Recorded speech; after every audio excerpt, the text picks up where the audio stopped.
سینوها د فرعون د ځانګړي طبیب یادښتونه له میلاد څخه 1450 کاله وړاندې.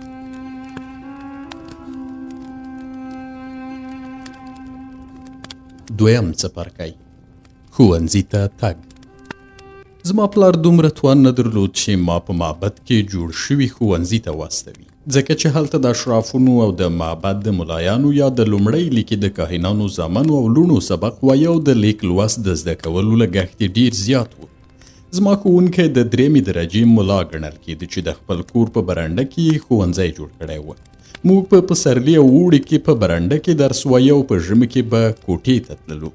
د هغه په شاګردانو کې د افسرانو، سوداګرو او کوچنیو ملایانو زامن ول چې پلرونو یې هیله کوله زامن یې د دوکانونو حساب کتاب وکړی شي او یا دا حساب وکړی شي چې د پوځ خره او آسان په غوجله کې څومره واښه خوري او د جنګ په ډګر کې د آسونو د وښو خرڅ څومره دی. د نړۍ په ستر ښار طبس کې په کورونو کې جوړ شوي دغه ډول ښوونځي ډېر زیات ول او په دغو ښوونځیو کې د محصلینو د زده کړې لګښت ډېر نه و، ځکه چې شاګردانو خپل استادانو ته د مسو بنګړي نه ورکول، بلکې هغوی ته یې خواړه او ټوکران ورکول. د مثال په توګه د سکرو پلورونکي زوی به ښوونکي ته په ژمي کې سکاره او لرګي ورکول، د ټوکر اوبدونکي بچیانو به ورته ټوکر راوړه او کروندګرو به واښه او غنم ورکول. خو زما پلار به د تعلیم لګښت په درملو پوره کاوه او کله به ما خپل ښوونکي ته د درملیزو بوټو جوشانده ورکوله چې په شرابو کې خښته شوې وه. له دې امله چې موږ ښوونکو ته د هغه د ورځني ژوند توکي برابرول، هغه به راسره سختي نه کوله او که به کوم ماشوم پر خپلې تختې ویده شو، سزا یې دا وه چې پر بله ورځ به یې خپل معلم ته لږ شاته او باقلي ورکول. کله چې به کوم ماشوم ښوونکي ته یو منګی بیر یعنې د اوربشو اوبه وروړلې، نو هغه به زموږ لپاره د جشن ورځ وه، ځکه چې کله به ښوونکي بیر وڅښل نو تعلیم او لیکنه به یې هیر شول او په کنډاسه خوله به یې موږ ته د خدایانو په هکله څو خندونکي کیسې کولې. موږ به دومره وخندل چې په کوڅه کې تېرېدونکي خلک به ودرېدل او غوږ به یې ونیو چې موږ ولې خاندو. خو کله چې زه لوی شوم پوه شوم چې زموږ ښوونکي یو ستر هدف درلود او غوښتل یې په دغو خندونکو کیسو موږ په ژوند کې له اصلي دندو سره بلد کړي او په دې مو پوه کړي چې په ټولو خدایانو کې یو خدای شته چې سر یې د شغال په شان دی. دغه خدای تل د انسانانو اعمال څاري او که څوک بد کار وکړي، دغه خدای انسان هغه ځناور ته اچوي چې نیم بدن یې د تمساح او نیم نوري د سمندري آس په شان دی او دغه ځناور به یې وخوري. هغه به ویل یو بل خدای هم شته چې د سیندونو له پاسه کشتۍ چلوي او له مړینې وروسته انسان هغه ځای ته بیایي چې باید هلته نیکمرغه شي. په دغه ښوونځي کې له یوې مودې تعلیم وروسته یوه معجزه وشوه او هغه دا چې کله مې 2 شیان سره یو ځای کړل نو په معنا یې پوه شول.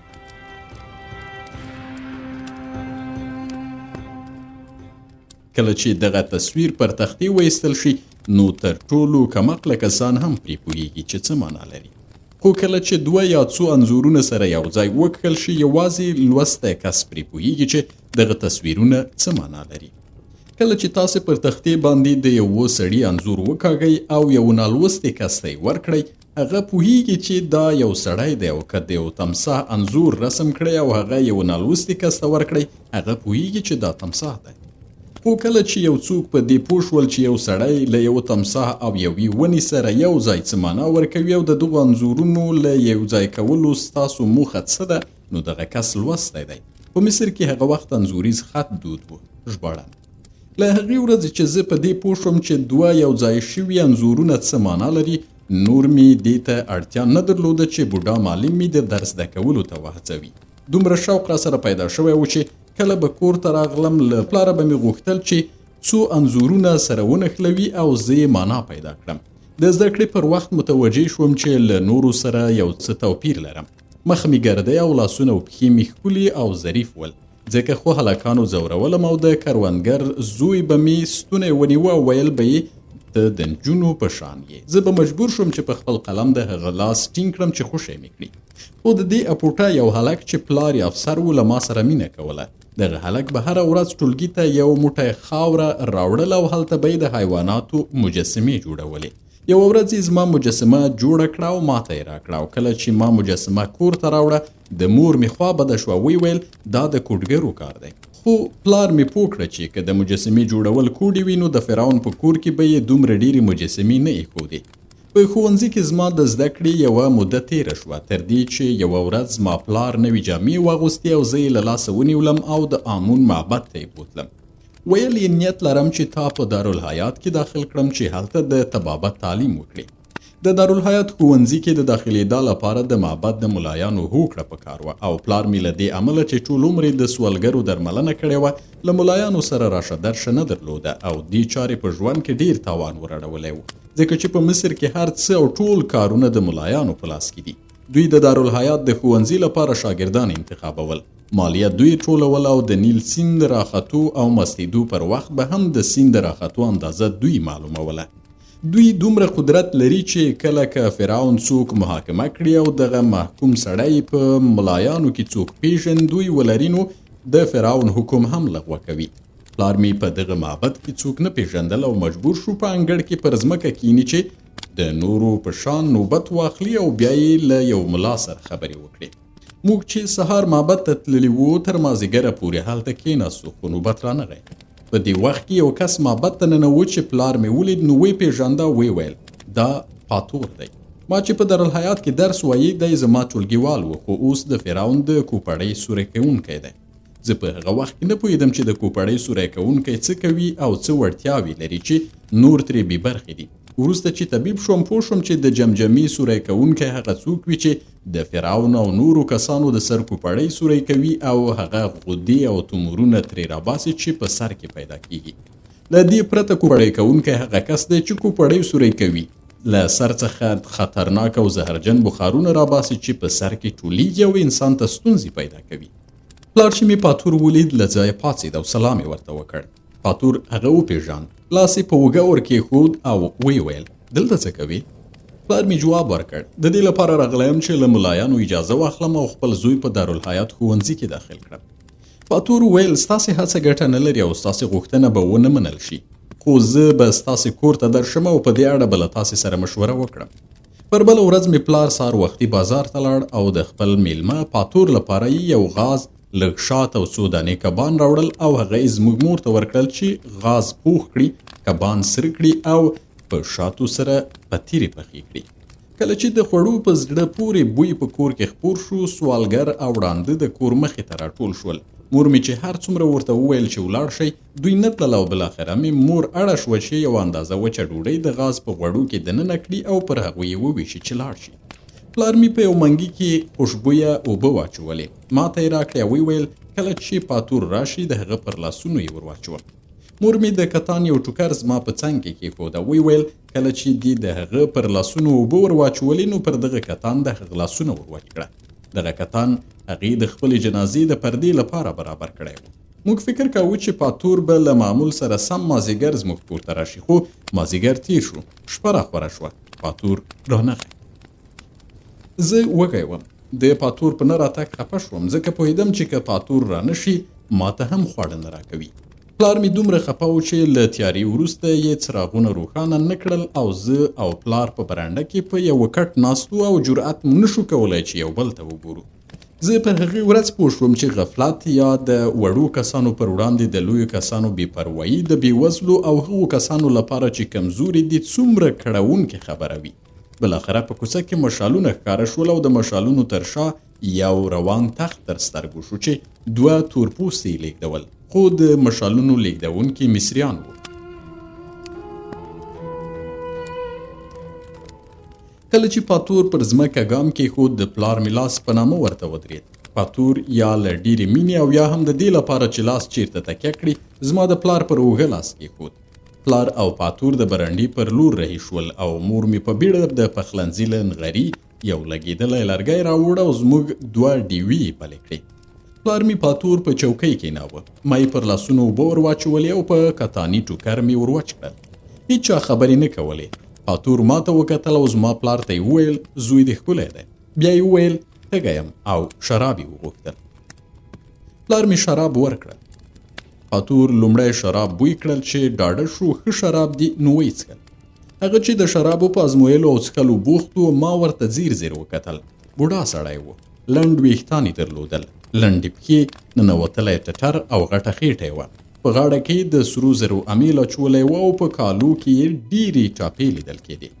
د شرابو تر څښلو وروسته مې پلار د هغه مخې ته خوږه ډوډۍ، سره کړي کبان، خواړه او میوه کېښودل. له دې سره سره چې له ورایه معلومېدل پاتور له کومې مېلمستیا راستون شوی، خو د حیا او نزاکت له مخې خواړه وخوړل او د خوندونو صفت یې وکړ. زه متوجه شوم چې مور مې د پاتور له صفتونو خوشحاله شوه. پاتور وویل چې زما مشال وړونکو دومره ډوډۍ خوړلې چې شرابو او نورو شیانو ته اړتیا نه لري، خو ښه به وي چې دغو تورپوستو ته لږ خواړه او د اوربشو اوبه وروړئ. ما ډوډۍ او د اوربشو اوبه وروړې، خو هغوی د دې پر ځای چې خوشحاله شي ښکنځلې یې کولې او ویې ویل نه پوهېږي چې دغه بوډا کله روانېږي چې له دې ځایه لاړ شو. ما ورته وویل زه نه پوهېږم او بیرته ستون شوم. ومې کتل چې د پاتور مشال وړونکي تر ونې لاندې ویده دي. پر دې شپه زما پلار د دې لپاره چې خپل میلمه د شرابو څښلو ته وهڅوي د شرابو په څښلو کې افراط وکړ او له دې وروسته چې اخیستل شوي شراب خلاص شول، زما د پلار طبي شراب یې هم وڅښل. بیا یې د اوربشو د اوبو هغه منګی هم تش کړ چې په کور کې ایښی و. دواړه مست شول. په دارالحیات کې یې د خپلو زده کړو د وختونو په هکله خبرې وکړې او تیرې خاطرې یې بیان کړې. پاتور به ویل زما دنده یعنی د فرعون د کوپړۍ سوري کول د یو ټمبل کس لپاره ډیره ښه دنده ده.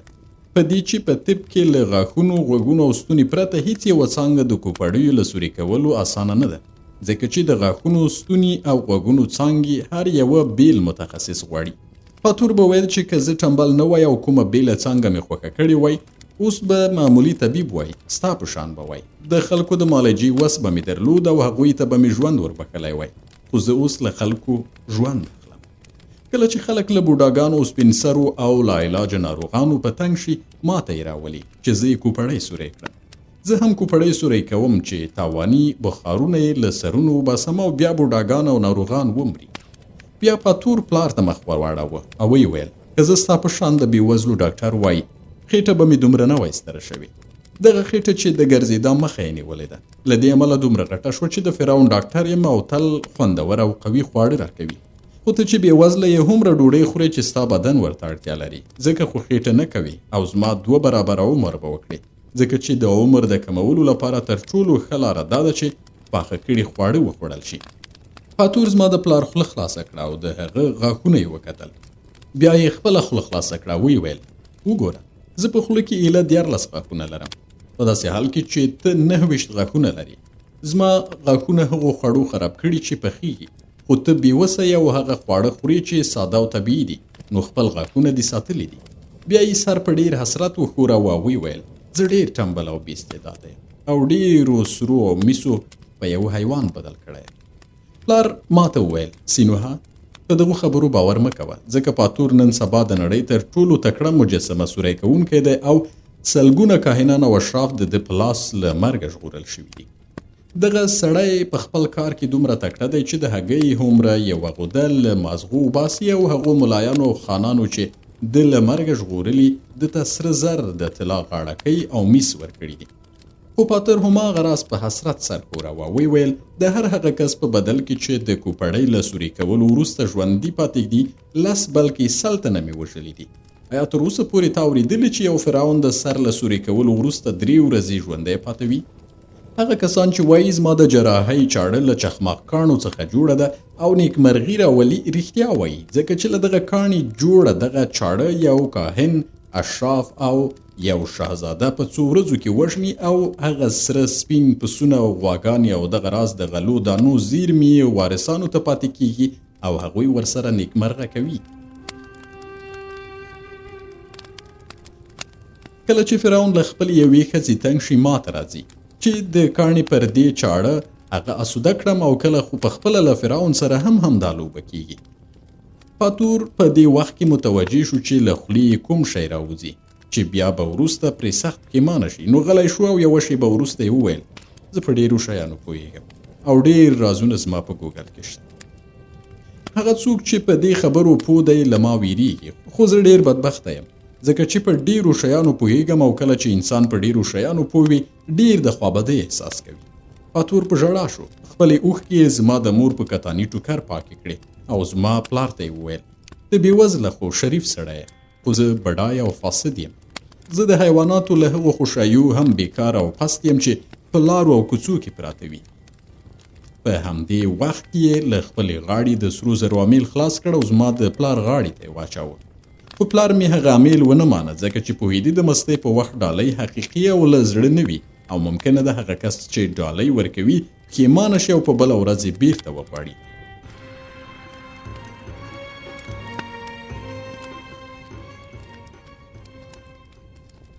پلار می او پاتور په یوه کوټه کې د یو بل تر څنګ څملاستل او زه لاړم په برنډه کې ویده شوم. سهار چې له خوبه پاڅېدم پاتور ته مې پام شو چې ویښ دی. په خپل ځای کې ناست و او په دواړو لاسونو یې سر کلک نیولی و. ویلې دا کوم ځای دی او زه دلته څه کوم؟ زه د هغې خواته ورغلم او دواړه لاسونه مې پر زنګنو کېښودل. په ملا ټیټ شوم او ومې ویل پاتور دا د یو ډاکټر کور دی چې د ښار د بېوزلو معالجه کوي. ته بېګا په دې کور کې میلمه وي او اوس له خوبه پاڅېدې. له پاتور سره زما د خبرو له امله پلار هم له خوبه پاڅېد او مور مې چې له مخکې پورته شوې وه د میلمه لپاره یو منګی تروي او تروه کبان راوړل. بیا مې د پاتور په لاسونو اوبه ور واچولې. هغه خپل سر ټیټ کړ او ویې ویل په سر اوبه راواړوه. د هغه سر او لاسونه مې په کتان ټوکر وچ کړل. پاتور تر دې وړاندې چې تروي او کب وخوري د باغچې پر لوري ولاړ او مشال وړونکي ته یې لغته ورکړه. چیغه یې وکړه ای غوباړیه، آیا د خپل بادار ساتنه همداسې کوي؟ زما تورپوستي چیرته دي؟ روان تخت مې چیرته دی؟ مشال وړونکی پاڅېد او پاتور ورته وویل ولاړ شه، زما تورپوستي او روان تخت را پیدا کړه. وروسته معلومه شوه چې د پاتور تورپوستي تېره شپه د خپل بادار له ویدېدا وروسته د عیاشۍ یوه کور ته تللي او روان تخت یې هلته ګرو کړی. د بیې پر پیسو یې عیاشي کړې او لا تر اوسه ویده دي.